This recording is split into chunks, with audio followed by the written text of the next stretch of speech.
3 নম্বর point, এই সালাতের গুরুত্ব সম্পর্কে আমরা কিছুটা জানলাম।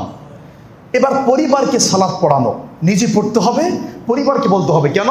আল্লাহ বলেছেন সুবহানাল্লাহ, সূরা তাহা 16 নম্বর পারা 20 নম্বর পৃষ্ঠা, ওয়ামুর আহলাকা বিস-সালাতি ওয়াসতাবির আলাইহা লা নাসআলুকা রিজকা নাহনু নারযুকুকা ওয়াল আকিবাতু লিত-তাকওয়া। ওয়ামুর আহলাকা, তুমি তোমার আহালকে আদেশ করো, বিস-সালাতি, সালাতের জন্য, ওয়াসতাবির আলাইহা, এবং নিজে সালাতের উপর প্রতিষ্ঠিত থাকো। আপনি পড়েন না, কেমনে আদেশ করবেন? আল্লাহ বলছেন নিজে পড়ো এবং অবিরাম থাকো, কন্টিনিউ করো, নামাজ বাদ দিও না, এবং তোমার পরিবারকে পড়াও। তো আপনিই তো চুর হয়ে আরেকজন কিভাবে আপনি তাকে ওয়াজ করবেন? আপনি তো সালাত পড়েন না, আপনি চুর। আমি বলি না, রাসূল বলছে। আরে ভাই, যে নামাজ পড়ে ভালো করে পড়ে না তারে চুর বলছে। আপনি পড়েন না, আপনি কি? আপনি ডাকাত। আমার কথা বোঝেন নাই? রাসূলের ভাষায় যারা নামাজ পড়ে